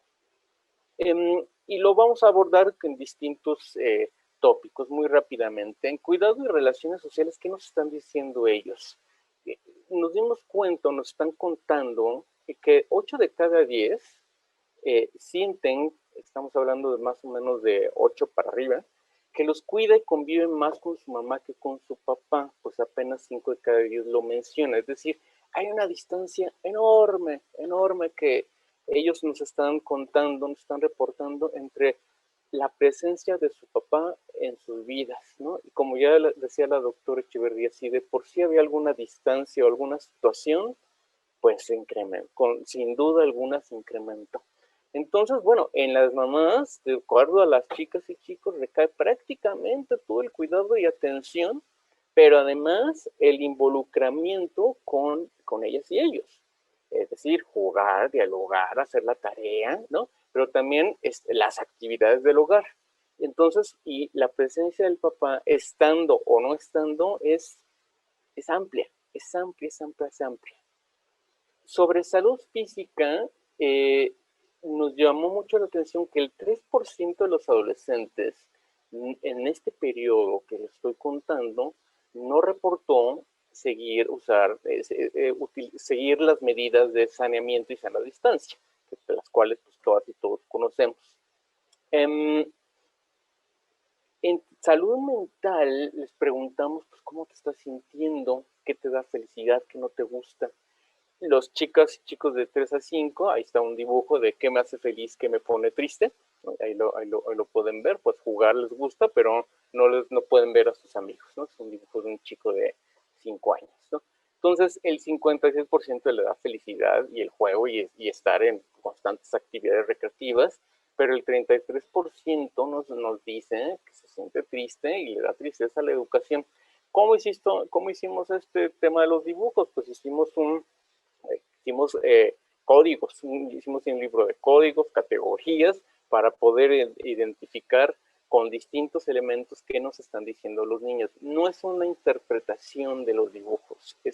Para nosotros nos importa mucho, y desde el punto de vista de los derechos humanos es que nos lo digan literal. Por eso a los adultos les pedimos en este tipo de ejercicios, oye, que te describan el dibujo, para que nosotros los que estamos haciendo codificaciones y entendiendo lo que nos están diciendo, pues no le juguemos a hacer alguna interpretación, ¿no? Sino lo que nos están diciendo literalmente. Me pone triste no poder jugar con mis amigos. Ok, ya está, no hay nada que interpretar, es literal. Te creo, no tengo que interpretarte nada, ¿no? De 6 a 11 años, y con esta misma perspectiva, pues el 45% se ha sentido aburrido. Y eso es importante en términos del sedentarismo y la incapacidad de jugar, el incremento del sobrepeso, ¿no? Y cómo el impacto de la socialización es amplio, ¿no? De 12 a 17 años, como también ya ha sido mencionado, el 80% reporta sentirse estresado, entre 12 y 17 años. Muchísimo. Y el 70% pues sí se siente felices, ¿no? Hay un grupo amplio que dice, la segunda opción que yo elijo es, pues sí, estoy bien porque estoy en mi casa, estoy cuidado, pero en realidad estoy súper estresado. Este sondeo de opinión, mencionarles que no es una muestra representativa, es una consulta, como la consulta infantil y juvenil que hace el INE. Entonces, en ese sentido, no tiene una validez estadística, pero sí nos da a ojo de pájaro la perspectiva de lo que nos están diciendo chicas y chicos. Sobre la educación y aprendizaje, ya lo mencionaba yo, pues están utilizando entre 6 a 17 años, están utilizando el 78% un teléfono inteligente para ver las clases. A mí me parece que es todo un tema cómo poder relacionarte con tu grupo de 20, 15, lo que sea, a través de un teléfono, ¿no? Seguido de televisión, y para personas entre 6 y 14 años, pues la computadora, ¿no? Perdón, para 15 y 17. Sobre juego y recreación, el 67% de los adolescentes pasa más tiempo en línea, nos cuentan, viendo películas o series, navegando en su celular, el 67%, el 58% navegando en su celular y el 40% jugando videojuegos. Apenas 3 de cada 10 adolescentes está haciendo ejercicio y apenas 2 de cada 10 nos cuentan que lee, en cómo ha invertido su tiempo.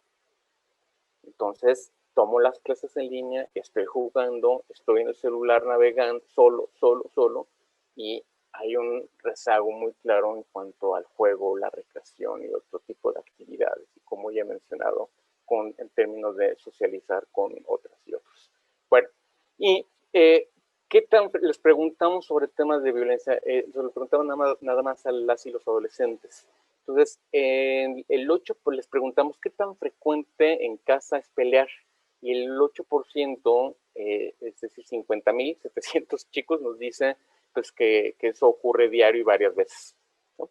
¿Qué tan frecuente en casa hay golpes? El 1.2 nos dice pues que diario y varias veces, pero cuando los ponemos en números, 7,937 están diciendo que a diario hay golpes. Es muchísimo, es muchísimo. Entonces, ya para cerrar, pues todo esto, ¿qué nos ha dicho? ¿No? Entonces, creemos que hay 7 lecciones que nos están diciendo los niños, o 7 orientaciones, 7 pistas que nos dicen niños y niños y adolescentes, oigan, es por acá, ¿no? Primero, pues acercar a los padres y cuidadores varones a las vidas de niñas, niños y adolescentes, en el sentido de que participen en el cuidado, así de compartir las labores. Es decir, que el varón esté más presente, los papás estén más presentes. Debido a que en general pasan más tiempo en línea o en televisión, es fundamental fomentar la actividad física.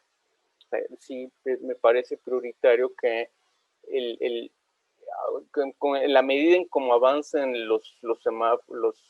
la semaforización, pues el acceso a jugar con otros, a realizar actividades deportivas, sí es un tema importante por el sedentarismo que ha ocurrido y la falta de socialización.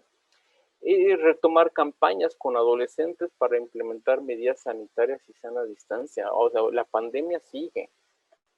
Y las vacunas para adolescentes y niños no sabemos cuándo van a estar, ¿no? Los niños no son inmunes, ¿no?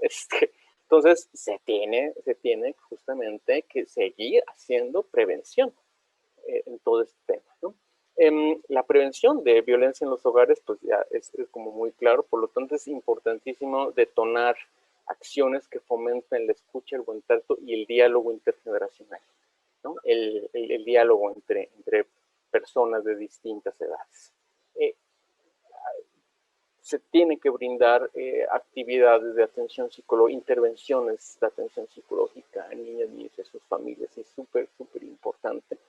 Ya ha sido dicho los efectos y los síntomas.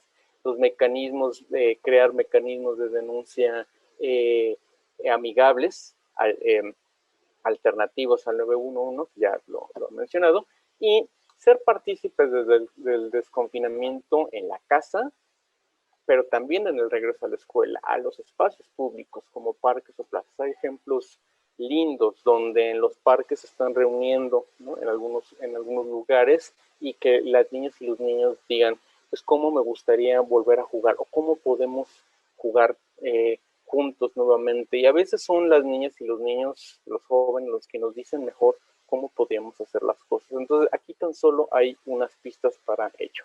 Muchas gracias. Muchas gracias a Fernando Gal por esta presentación sobre la consulta a niños, niñas y adolescentes respecto a cómo se sienten en la pandemia. Esta es una parte muy bonita, yo creo, muy importante también escucharlos a ellos, porque nosotros como adultos podemos diseñar estrategias, crear políticas públicas y demás, pero es importante tener este feedback de parte de los pequeños para que nos digan cómo se sienten, qué necesitan, qué les duele, qué quieren, cómo se divierten o cuáles son las frustraciones que están enfrentando. También muy importante las reflexiones que hace nuestro panelista sobre políticas públicas, el tema de la prevención de la violencia, el tema de la salud mental, la atención psicológica que se ha mencionado de manera reiterada en este panel, el regreso seguro a escuelas, a espacios públicos, la activación física, porque justamente estamos viendo cómo se ha deteriorado la salud de las personas en el confinamiento. No salen, no se activan físicamente, comen alimentos no necesariamente nutritivos, sino obesogénicos, y entonces esto deteriora obviamente la salud.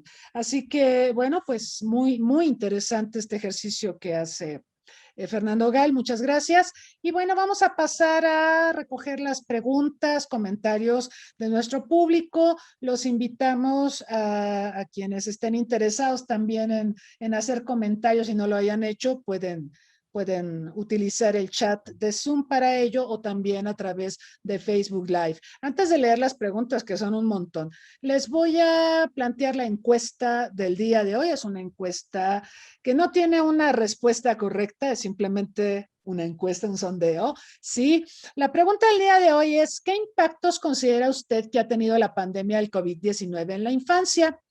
Las respuestas posibles son las siguientes. Al cerrar las escuelas, los ha privado de acceso a la educación, exacerbando la brecha digital. Cesaron los desayunos escolares, agravando los problemas de desnutrición y malnutrición.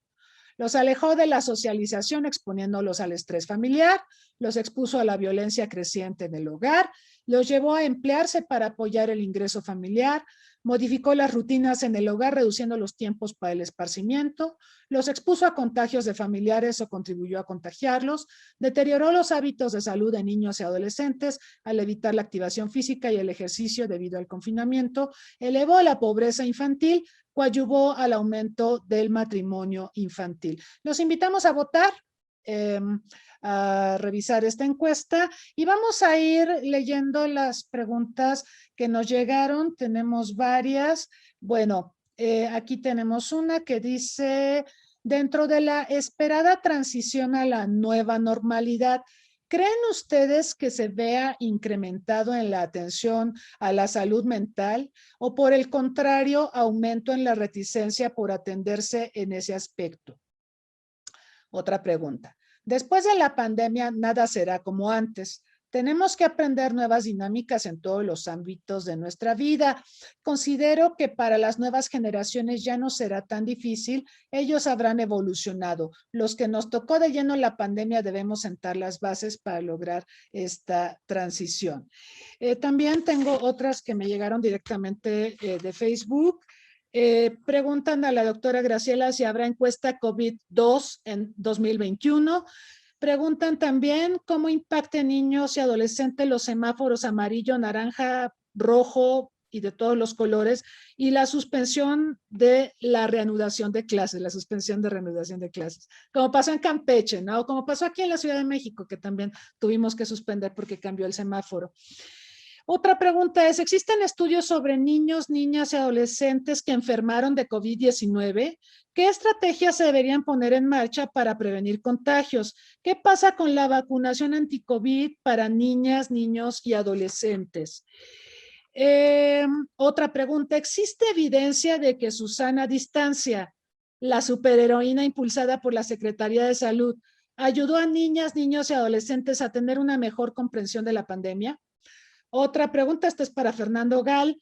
¿Qué imagen o imágenes enviadas por la consulta de niños, niñas y adolescentes le impactó más y por qué?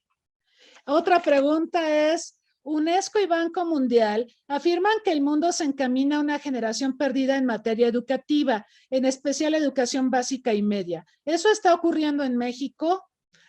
Y le preguntan a Fernando Gal si esta consulta se la entregaron a la Secretaría de Educación Pública. Bueno, muy bien. Vamos entonces en el orden en que se presentaron. Le pediría a Alejandra Echeverría el uso de la palabra.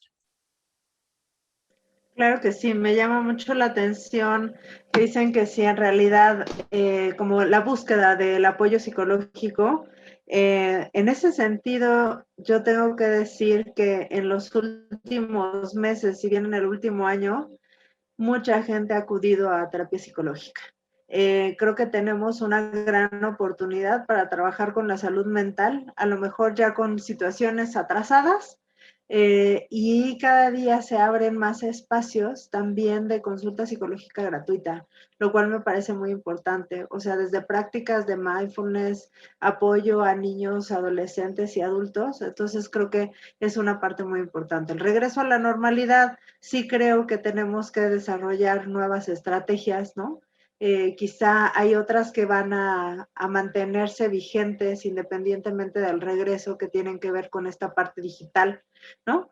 Lo cual también nos ha permitido de alguna manera estar más cercanos con algunas otras personas que antes no lo hacíamos, ¿no? O como regresar a viejos hábitos de comunicación que antes teníamos, que tenía que ver más con las llamadas telefónicas, ¿no? Cuando no podíamos vernos. Entonces, creo que por ahí iría mi contribución. No sé, fueron tantas preguntas que de repente ya me perdí. Muy bien, muchas gracias. La doctora Graciela Teruel, que también nos dice que tiene otro compromiso. Entonces, por favor, adelante. No, con muchísimo gusto. Bueno, en términos de el apoyo psicológico, creo que sí tendríamos que garantizar que llegue a todos los rincones, porque esto es un efecto, una pandemia, diría yo, que está ocurriendo sobre todo con mayor énfasis en los estratos socioeconómicos bajos.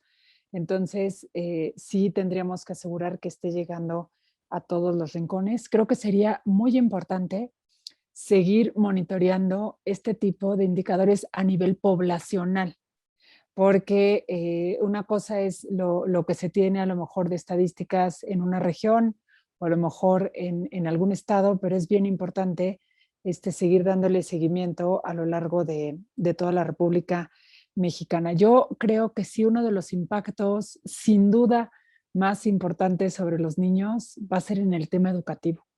O sea, porque la calidad de la educación sin duda se ha mermado a todos los niveles, pero sobre todo más para aquellos que no tienen acceso a una computadora, los que no tienen acceso al internet. Y yo creo que ha sido pues más de un año de una oferta educativa con una calidad de mucho peor nivel al que teníamos antes. Entonces, si ya antes teníamos problemas de calidad de la educación, creo que ahora pues se han exacerbado y creo que esto va a tener secuelas pues muy importantes a mediano y largo plazo, sobre todo porque va a repercutir en términos de no solo productividad académica, sino también productividad en el empleo. Y bueno, ¿cuál es el tipo de cuidados que tenemos que tener? Creo que uno, tenemos que entender que efectivamente, como se ha dicho aquí, la pandemia no ha acabado todavía. no ha acabado, no estamos exentos de una tercera ola y creo que tendríamos que seguir teniendo precauciones en términos de el lavado de manos, del uso de cubrebocas. O sea, a mí realmente me impresiona mucho salir a la calle hoy en día y ver a gente ya sin cubrebocas. O sea, ¿qué parte no hemos entendido de que esto no ha acabado y que el uso de cubrebocas, aún para aquellos que están vacunados, sigue siendo todavía un requisito indispensable? Tenemos que tener un poco más de civismo y tenemos que estar más conscientes de este tipo de protocolos que tenemos que seguir teniendo hasta que no se acabe, porque esto no se acaba hasta que se acaba. Gracias. Es cierto, gracias a la doctora Graciela. Esto no se acaba hasta que se acaba y no se ha acabado. Y de hecho hay rumores y hay estudios y proyecciones que sugieren que entraríamos a semáforo rojo en septiembre si no tomamos las medidas necesarias y si no usamos cubrebocas y si no tenemos higiene y todo esto. Entonces hay que tomar en cuenta esto. También están preguntando sugerencias a padres de familia para apoyar a los chicos en medio de la pandemia. Bueno, le paso el uso de la palabra a Fernando Gal, por favor. Yo solamente cuatro puntos. Hasta luego, doctor. Gracias. Nos están preguntando, ¿no? Justo si es conveniente que los niños regresen a la escuela. Bueno, la respuesta, pues, claro que sí, pero tiene que ser con cuidado, ¿no? Y de acuerdo a las reglas y a los semáforos, ¿no? Claro que sí es oportuno para su mejor aprendizaje, para la socialización, como se ha dicho, pero también es importante, pues, no exponer a nadie, ¿no? O sea, también es importante, y sí, los idas y regresos sí efectivamente van a afectar, ya ha sido dicho aquí que sí, pero en la medida en que todas y todos soltemos las riendas de este tema, pues entonces pues vamos a seguir yendo y viniendo, y la afectación más grande van a ser para las personas entre 1 y 17 años de edad. Sobre su sana distancia, pues yo desconozco si hay una evidencia, pero de lo que yo conozco que nos han dicho niñas y niños en diálogos intergeneracionales y otras actividades, es que les gusta mucho y que sí aprendieron con el personaje. Entonces no tengo ninguna evidencia científica, pero lo que sí tengo es lo que nos han contado. La imagen que me impactó más, y porque en Crónica de la Cuarentena y en otras acciones, en otros materiales y expresiones gráficas que nos han llegado, bueno, yo creo que son dos. Una es una imagen de un niño de 3 años, que nos la mandaron al correo electrónico. Decía, bueno, yo sé que su mamá nos escribió, bueno, lo escribo por mi hijo que se llama tal, ¿no? Yo sé que no está en la edad de participar, pero le conté que iba a haber esto y él quiso dibujarlo. Entonces lo que hizo fue dibujar al coronavirus, como esta imagen que todas y todos tenemos. Desgraciadamente lo estoy buscando ahorita y no lo encuentro, pero es la imagen del coronavirus y es solo una carita triste, la carita triste que conocemos, una sad face, eso. Y abajo decía con letra que apenas esta vez es extraño a mis amigos.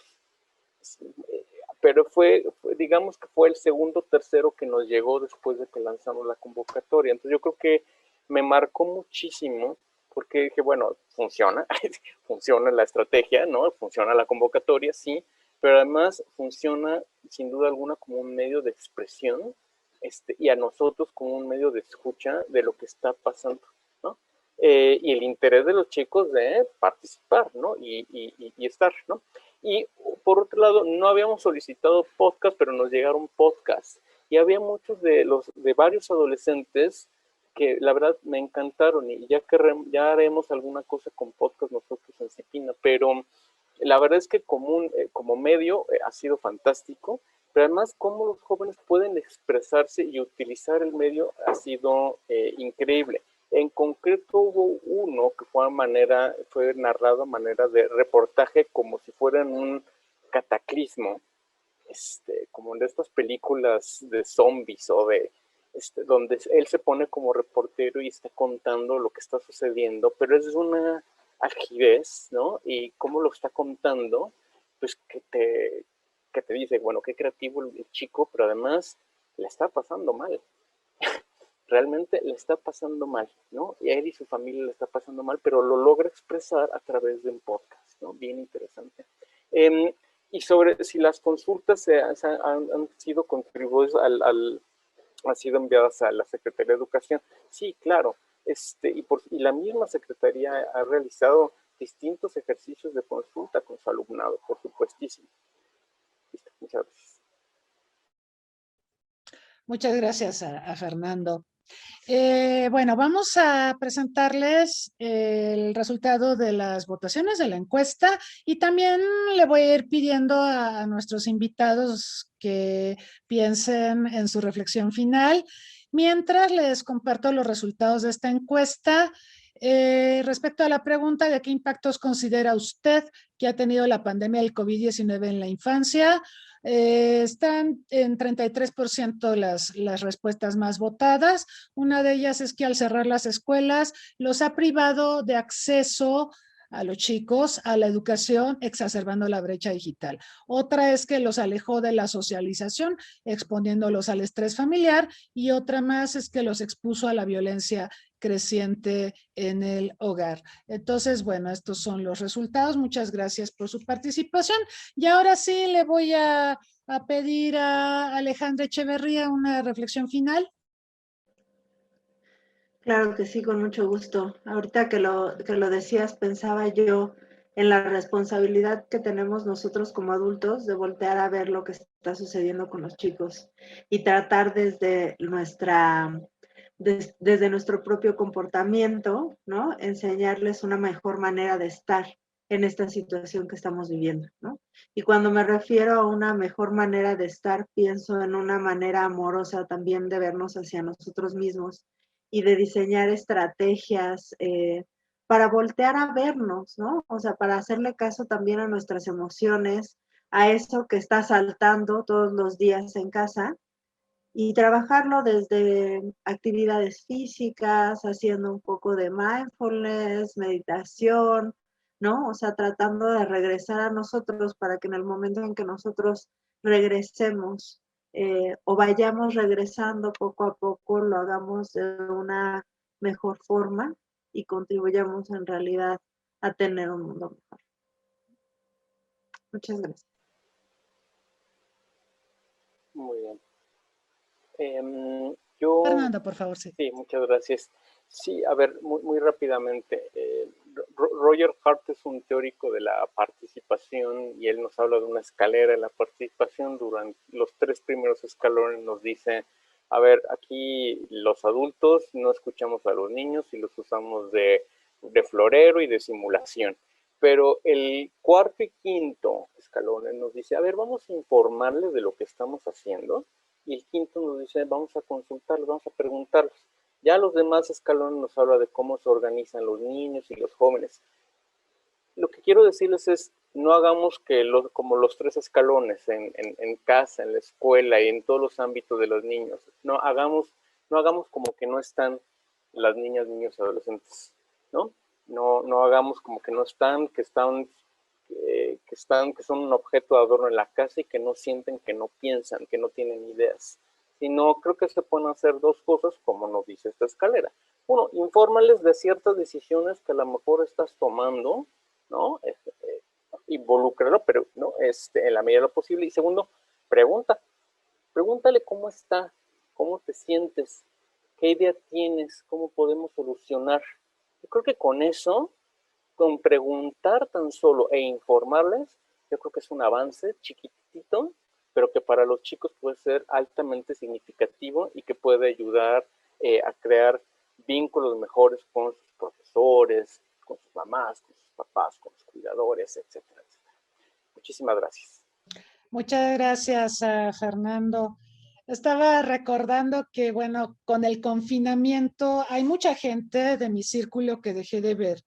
Y me ha pasado en un par de ocasiones que tengo contacto a través de esta vía con personas y les pregunto, bueno, ¿y cómo has estado? Y una respuesta que me dejó muy impresionada fue, ¿sabes que hace mucho tiempo nadie me pregunta eso?